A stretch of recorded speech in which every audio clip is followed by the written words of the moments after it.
much, and thank you to everyone who is joining us. And I'll just say hello because I don't know what part of the world you're in, but as you can see from the title, we want to say unlocking the value of maintenance. And really, kind of the objective of this presentation is to give you some tools.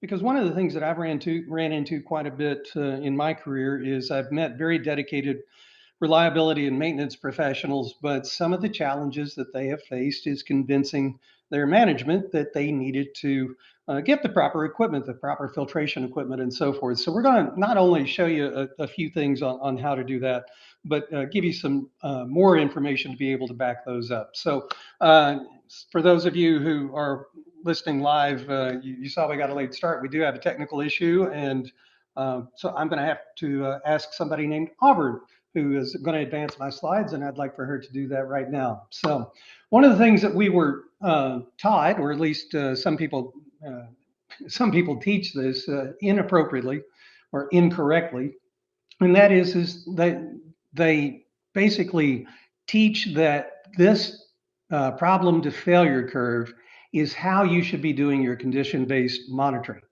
So in other words, they're saying vibration first, maybe temperature next, oil analysis, and you can see different variations of this, but it's not how to do your condition-based monitoring. It's just an example of how things could actually fail.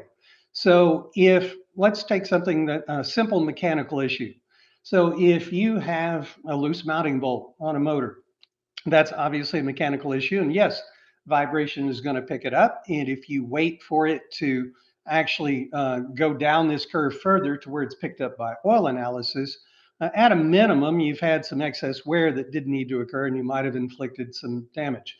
But if you will advance, if we turn that around to the most common problem there is, and that is contaminated lubricants, then if you wait for it to get down to the vibration, at that point, you've probably already have enough wear that the machine it's a question of when it's going to fail as opposed to if it's going to fail. So that's why it's so important for us to be able to have both. If you would, Auburn, advance the slide. So let me preface this slide with saying that this is definitely not the way to react to your condition monitoring. This is somebody that started working with at the very end of the curve. So this is not how we would want to do it. So this this was a power plant in the Midwest. They did an oil change back in May of 2020, and they were supposed to have filled it with an ISO 320.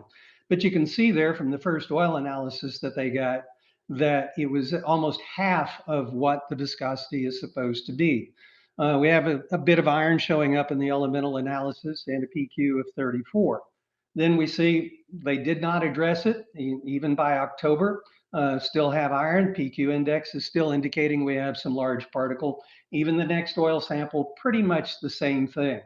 Now, on the next oil sample, I actually thought, oh, good, at least they're topping off with the correct lubricant. And actually, the answer is no, it was actually starting to oxidize. But as you can see, our large particles are kind of getting ground down. Well, then in November, they actually heard a noise. So what do? They take another oil sample. Okay, so let me pause here for just a second.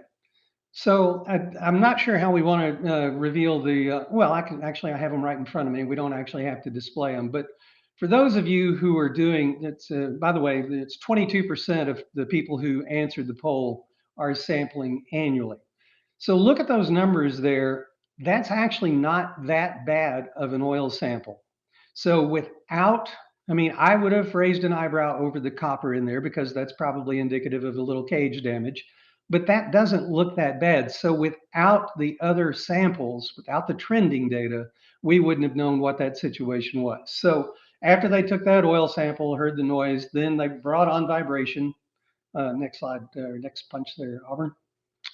And of course, we've now looked at it and it is in a failure mode. So they're kind of hoping to make it to the outage in October. But if we hit the button again, we will see that we probably wouldn't have picked it up definitively with vibration until several months in. So again, that's why we need to look at and react properly to the data that we have in front of us. Okay, next slide. So let's take those same oil samples and let's apply the numbers to some known wear rates, and we'll show you how to calculate those wear rates coming up here in just a bit. So on that very first sample, we can see that we were wearing 261% faster than normal. Okay, so we know over that time period between the oil change and that first oil sample, we pretty much lost almost $8,000 worth of value. And if we don't do something about it, we're going to lose almost 6 years of life out of this gearbox and $85,000 worth of its value. Now, the good news is with an oil sample, you do quite often get very advanced warnings. So as you can see, we've got over 3 years in order to address this problem before it's going to become a failure. But that doesn't mean we want to use all that time. That just means we don't have to actually accelerate the maintenance process or pay overtime to somebody or break our necks to get out there and get that lubricant situation cleaned up.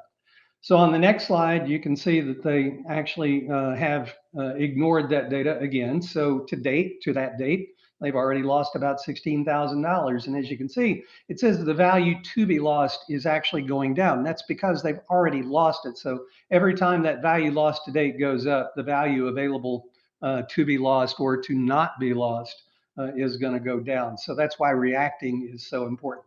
So let's go ahead and step on to the next slide, and you can see the trend just continues, and we can go even to the next slide. All right, so this is where we ended up. So that we've got one more slide. We were able to go ahead, Auburn. We were able to predict, even just with the oil analysis, approximately what was calculated with the vibration as well. So hopefully that put the dollar values into perspective for you, but I actually want to give an analogy. So Auburn, go ahead and go to the next slide. So I actually worked with a woman. This is an absolute true story. So she bought a new car. She had a pretty hefty commute. And so she put about 30,000 miles a year on her car. So fast forward 2 years, and at 70,000 miles on that car, the engine seized. So it turns out that she thought her husband was getting the oil changed. He thought she was getting the oil changed.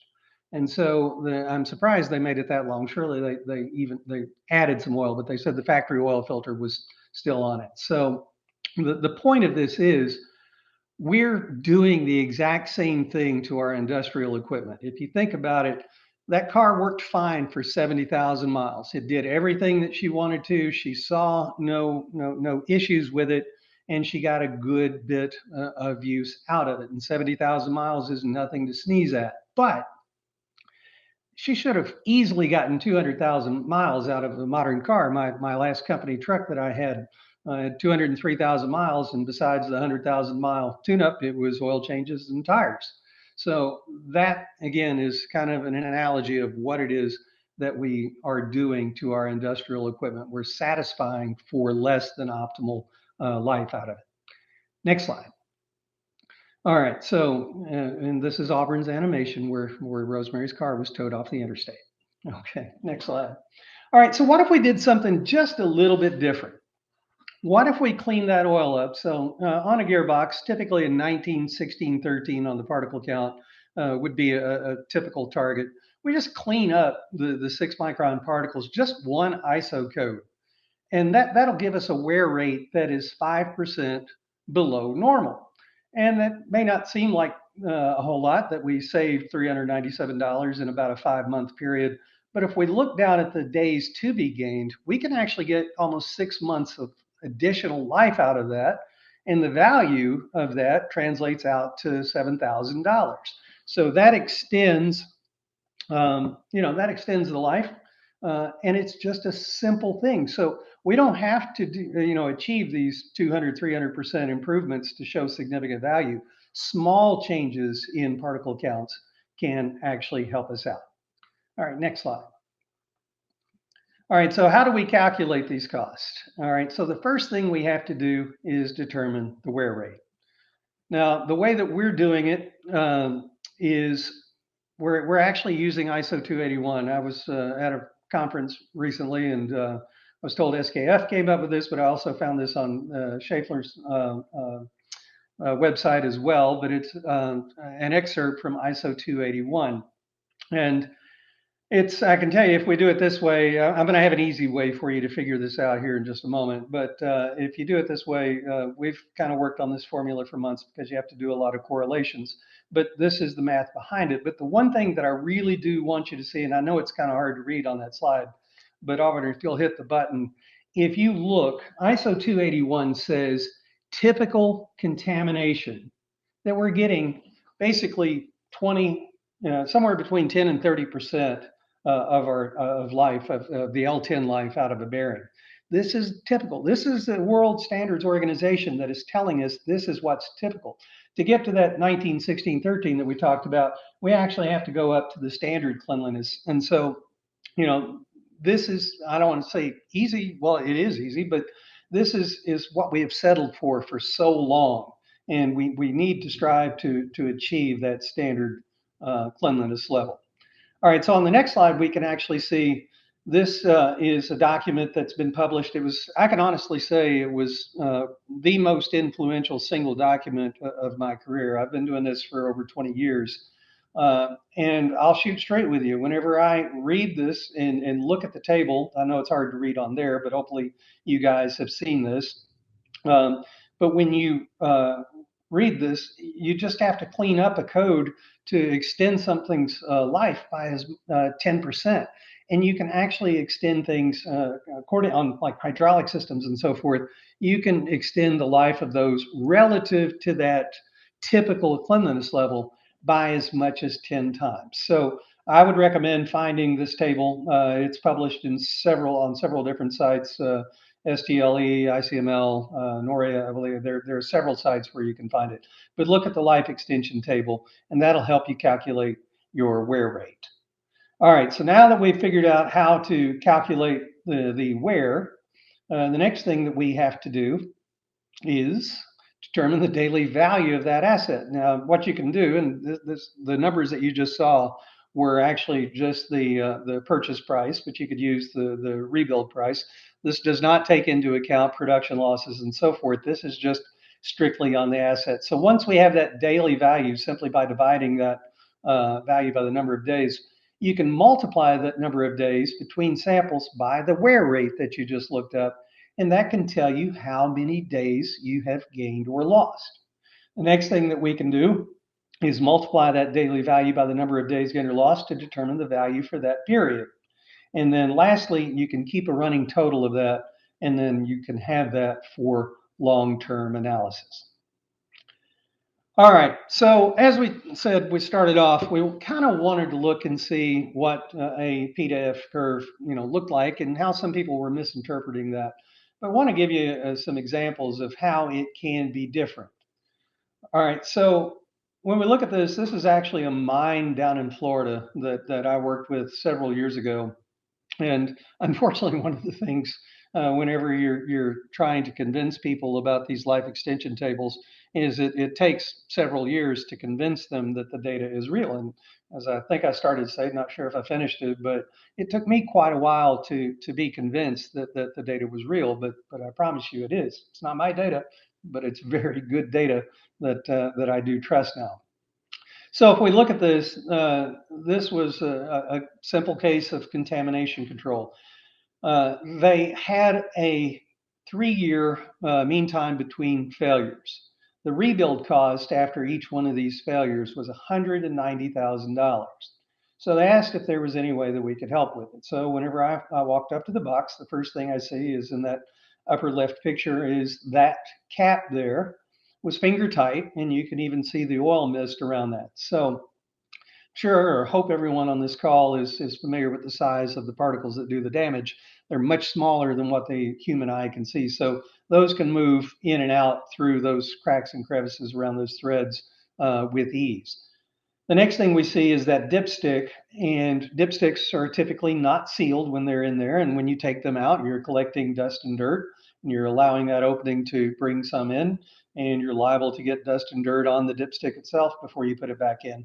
Then they had no easy way to actually be able to remove the oil or filter the oil. So the modifications that, and this is by the way from our friends over at Descase, the modifications were very simple. It was about a $750 spend.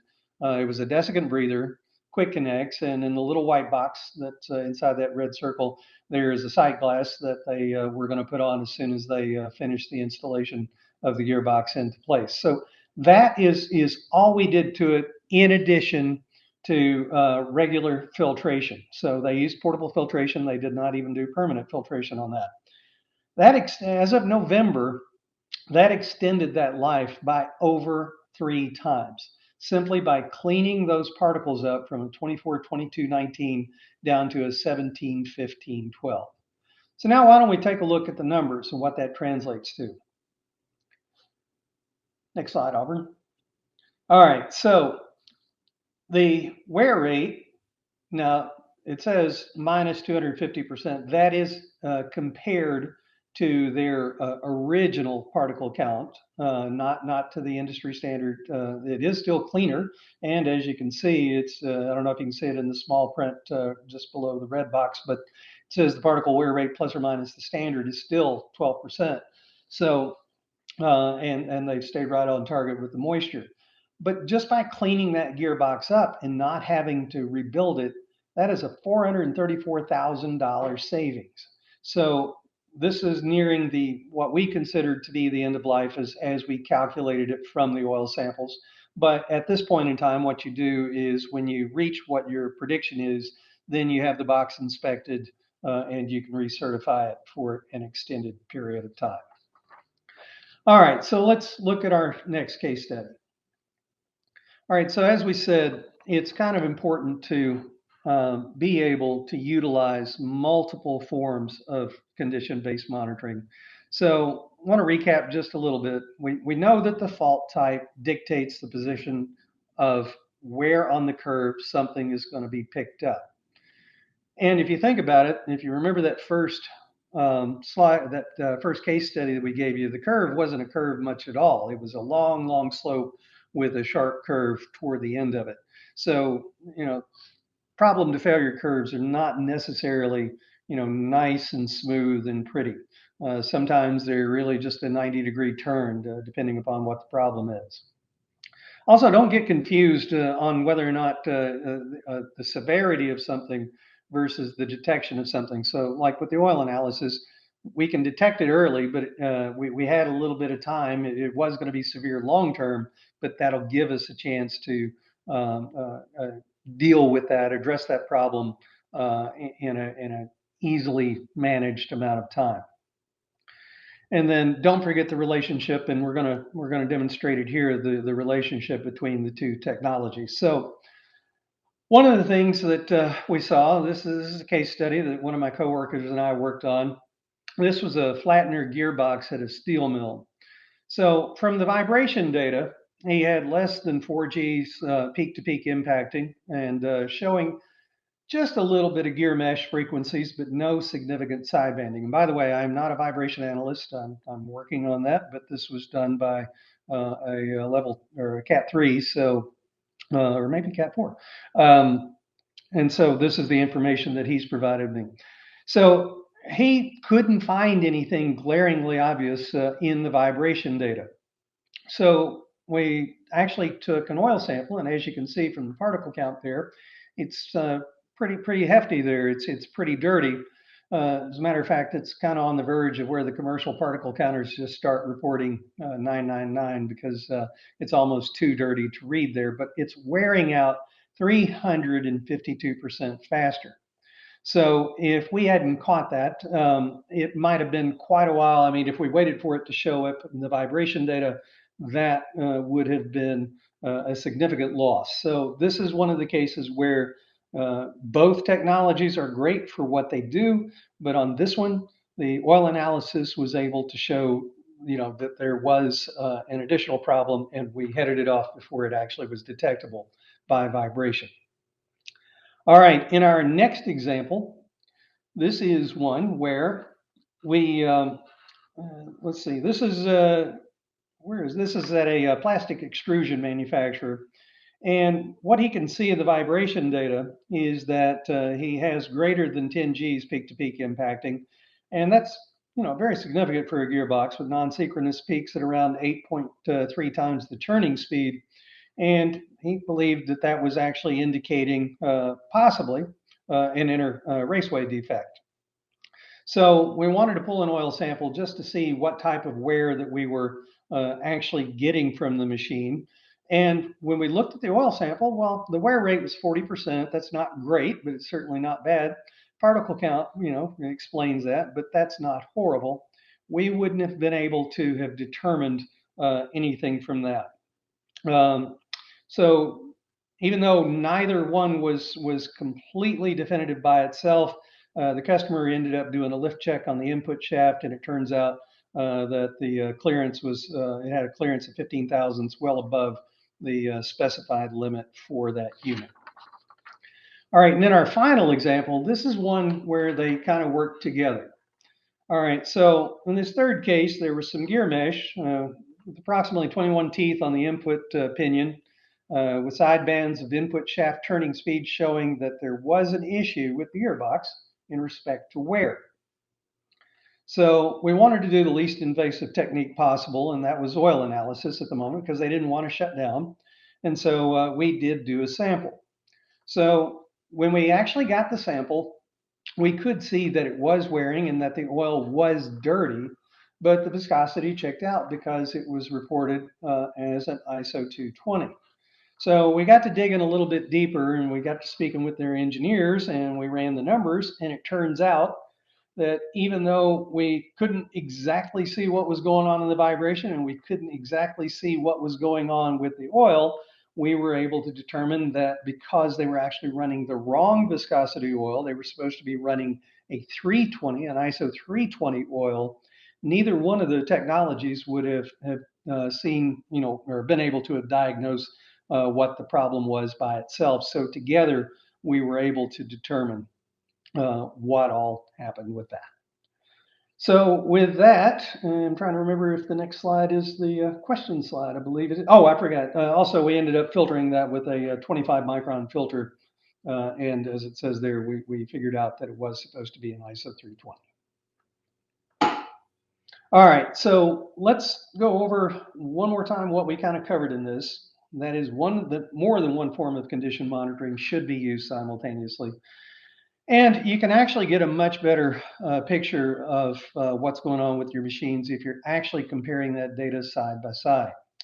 We saw from case study after case study, particularly that first one, that if we ignore that oil analysis data and wait for the, I'll shoot straight with you. I had to bury the hatchet whenever I came to work with a company that was specializing in vibration because it was very frustrating for me as an oil analyst to hear customers say to me more than once, and whenever I would point out a problem, they would say, my vibration guy doesn't see anything, so we're not going to do anything about it.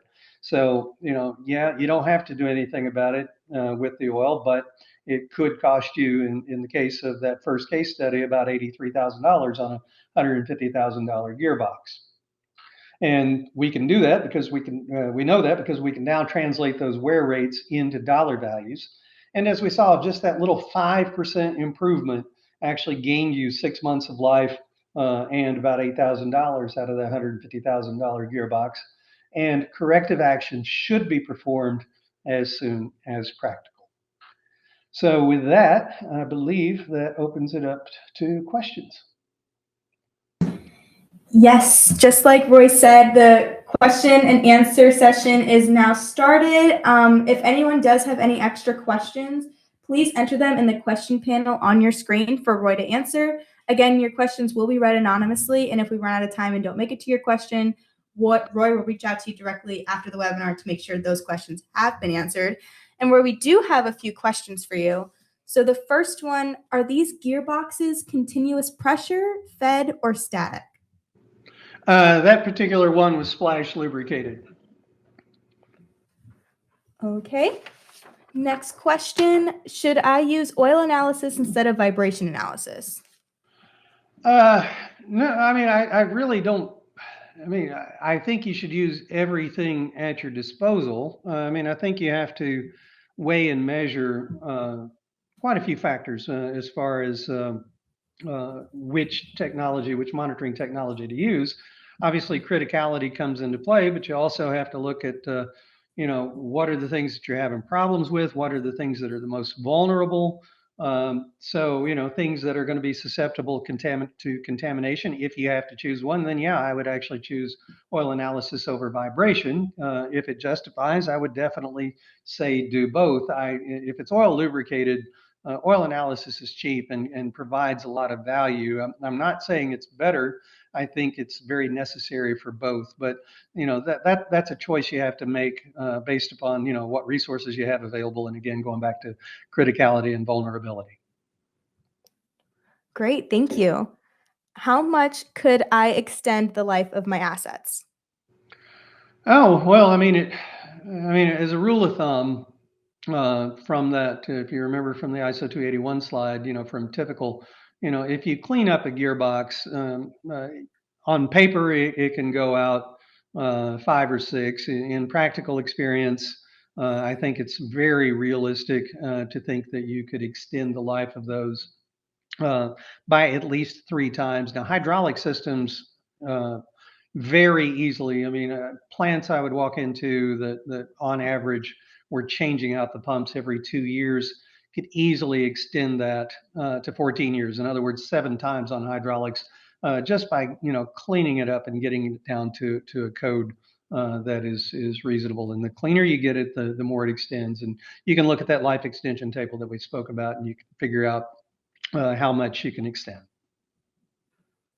Perfect. Another question. What methods can I use to do oil analysis? Well, if I understand the question correctly, there's as far as I am concerned, you do need to run a good test slate. First off, the first thing in method that comes to mind for me is what is the method of your sampling technique. So that's very important. Drain port samples, where I've actually seen people literally just take the sample bottle, put it under a drain port valve, and open it up and fill that sample bottle. That's pretty close to worthless. You definitely don't want to do that, because where you do have any debris, any contamination, whether it be from wear or from the external environment, it's typically going to collect there, because the idea is you want to be able to get it out, and so that first bit is going to be very contaminated, and so might be able to do some a little bit of wear analysis on some of the particles, but I wouldn't recommend that. So for your samples, I highly recommend getting sample ports put in, and you want to be able to pull that oil from the active area of the lubricant. Like on a gearbox, you want that the sample there's a little pitot tube on these ports, and you want that tube to be very close to the gears so that you're seeing the lubricant that is actually lubricating those gears. That's the part of the oil that you want to know what the quality is, what the contamination level is. In my opinion, you need to run a pretty good test slate. So the slate that I would recommend is obviously elemental analysis, and I'm really not concerned exactly how you do it. I will say this: once you choose a lab, I would stick with that lab in their methods, because not all the methods report the same way.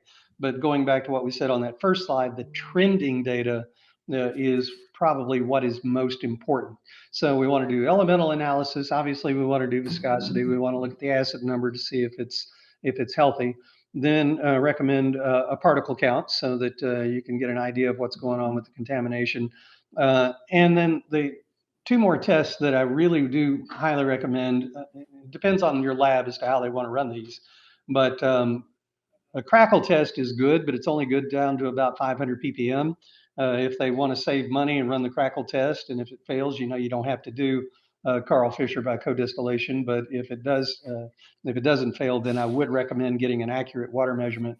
And then last but not least, he is definitely run either a ferrous debris or a PQ index, a particle quantifier, because what can happen, and I've actually seen this, I mean, the story behind it is somebody thought it'd be a good idea to override the e-stop and tried to start a motor, and they ended up breaking a tooth on a gearbox. And there were visible metal flakes in the oil sample, but the elemental analysis showed no wear metals. And so a PQ is your safety net for if you have an upset situation where you're getting large particles generated before they've had a chance to become smaller particles. So hopefully that answered that question.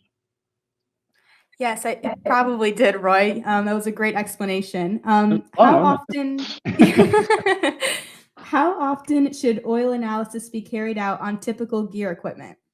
Okay, well, I mean, not only did I point out that we wouldn't have been able to have deciphered what was going on with that gearbox on an annual sample in that particular case, but you don't know what's going on at any one point in time. So I really don't like to sample less than quarterly and typically monthly. Obviously, a very critical asset, you want to sample it more often, but again, let's take a look at trending data. And if we see that we're sampling and we're in a steady state, in an acceptable state, then we can start spreading that out. But I typically do not like to go less than quarterly. Okay, good to know. Would you suggest using both oil analysis or vibration analysis on just critical assets or all assets? Well, practicality, comes into play. I've actually, going back, again, I'm the lubrication guy and I understand, and we're very closely, very closely with a team of vibration analysts, and we work together as a team to look at things. But I'll give you examples of what I did with oil analysis is if it is a inexpensive asset in a non-critical application, then well, there were these little very small gearboxes. I won't say the manufacturer's name. Very small gearboxes. They only had about a quart of oil in them. So on those, I know I just said I wouldn't want to do less than quarterly, but I'm talking on quarterly on both critical or expensive assets. On these little gearboxes, is in a non-critical application, wouldn't have heard anything to do with production, and they were wanting to sample. And I said I would actually just do when you go to change the oil, I would just run the change and you can sample it then. And they insisted on sampling anyway. Well, like I said, they only had about a quart and a half of oil. Well, after a few months of sampling, guess what? They ran out of oil in the gearbox and ended up destroying it. So you have to look at the practical side of it. But on things that are going to matter to you, things that are going to hurt you in production, things that you're going to have to work really hard to repair, then yeah, obviously run the vibration and the oil analysis. But things that are not going to cause you problems, if they fail, then you can start picking and choosing. But if you can, yeah, absolutely do both. Wonderful. Well, that's all the questions that we have listed for today. If anyone has any last minute questions that we didn't get to, please still put them in the question panel and we will send them over to Roy later for him to answer. And before we wrap things up fully, Roy, did you have anything else that you'd like to add? I would just like to say thank you to your organization for hosting us today, and we really appreciate the opportunity, and thank everyone on the call for the time. And I will be here to answer those questions as soon as I get them. Great. Thank you so much, Roy, for your time and awesome presentation.